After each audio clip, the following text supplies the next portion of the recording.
du vent. Alors, le contexte dans lequel nous avons parlé des vents, bon, c'est un contexte bien particulier. C'est parce qu'il y avait une volonté donc d'enseigner des choses pratiques qui peuvent donc servir tous les jours donc, de notre vie. Donc l'occasion nous avait été donnée donc d'ouvrir une parenthèse et nous avons parlé donc des différents types de vents et ce que chaque vent peut faire et comment on peut les utiliser. Nous nous sommes donc basés sur Exode 15, donc le cantique de Moïse. Une fois que Moïse a ouvert, sous l'ordre donc de Dieu, qu'il a tendu son bâton et que la mer s'est donc ouverte, ils sont passés et après Pharaon et son armée étaient engloutis. Mais ce passage-là, quand nous le lisons, nous le comprenons comme ça. Mais lorsque nous allons un peu plus loin, dans Exode 14, nous constatons qu'il y a eu tout un tas de mécanismes qui ont été mis en place pour que la mer s'ouvre. Dans Exode 14, on nous dit que Dieu fit donc venir donc le vent de l'Est. Et c'est le vent de l'Est donc qui a permis à ce que la mer donc soit asséchée et donc qu'il y ait 2 colonnes donc pour qu'ils puissent traverser donc à pied sec.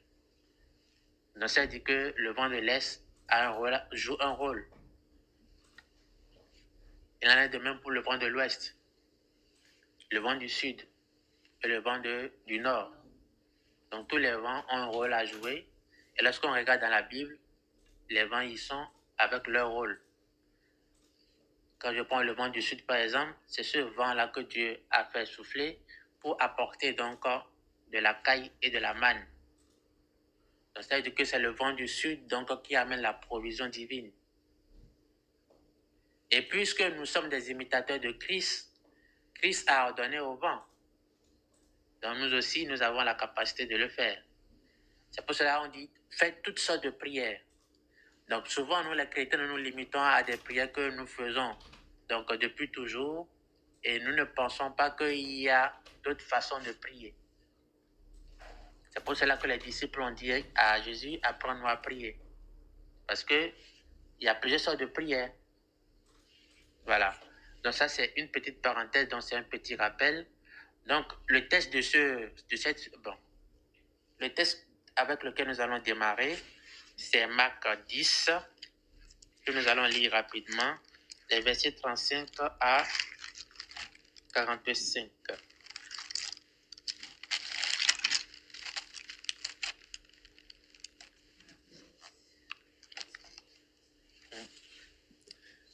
Donc, je vais le lire rapidement. On y va. Donc, écoutons la parole de Dieu. Jean et Jacques, les fils de Zébédée, s'approchaient de Jésus et lui dirent, Maître, nous voudrions que tu fasses pour nous ce que nous te demanderons. Il leur dit, que voulez-vous que je fasse pour vous? Accorde-nous, lui dit-il, d'être assis l'un à ta droite et l'autre à ta gauche, quand tu seras dans ta gloire.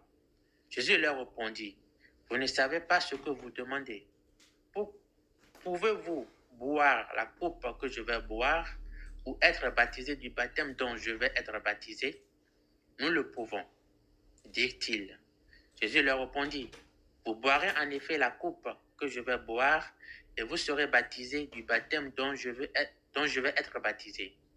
Mais quant à être assis à ma droite ou à ma gauche, cela ne dépend pas de moi et ne sera donné qu'à ceux pour qui cela est préparé. Après avoir entendu cela, les 10 autres commencèrent à s'indigner contre Jacques et Jean.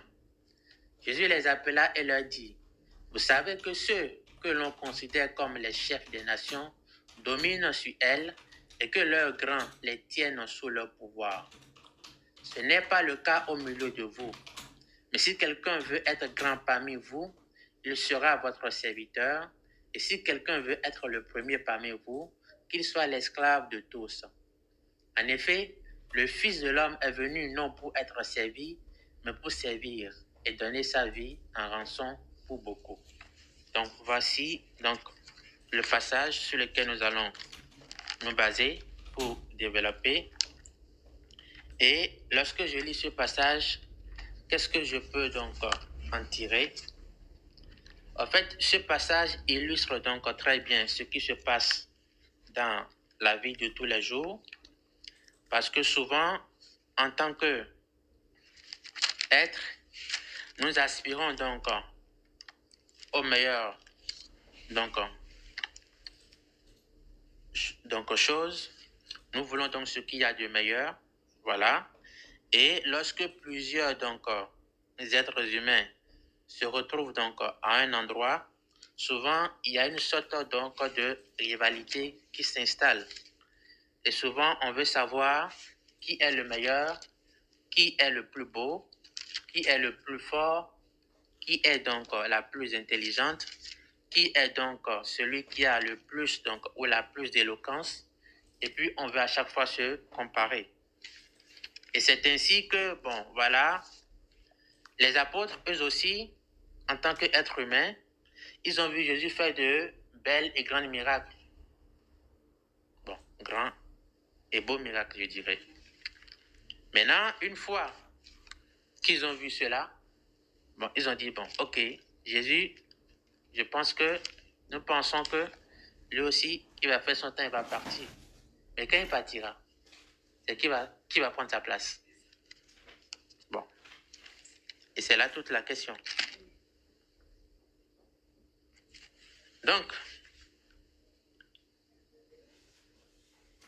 on veut savoir qui, de nous, peut prendre la place de celui qui conduit, de celui qui dirige actuellement. Donc souvent, on est là et on regarde les autres, on les jauge, on voit leur capacité et on se compare. On dit, bon, lui, il est fort dans ça, mais je pense que moi, je suis mieux que lui dans ça. Et souvent, on est là à se comparer, n'est-ce pas? Donc, on veut toujours se rassurer pour... nous aussi, quand même, nous sommes dans le jeu, nous ne sommes pas hors jeu. Donc, il faut que nous sachions si nous sommes aussi éligibles, n'est-ce pas? Mais une chose est de constater ici que Jésus leur dit, dans le royaume, ce n'est pas comme dans le monde. Parce que dans le monde, le plus grand est celui qui domine sur les autres et qui les assujettit. Or, dans le royaume, c'est l'inverse. Le plus grand est celui qui sert les autres. Mais qu'est-ce que ça veut dire? Ah, ok, parfait. Oui, vous voulez répondre? Donc, effectivement, c'est une grande leçon d'humilité, parce que comme Proverbe 23 le dit, je pense que c'est 29, verset 23, l'humilité précède la gloire, n'est-ce pas? Et si nous voulons être des disciples de Christ, nous devons pouvoir l'imiter.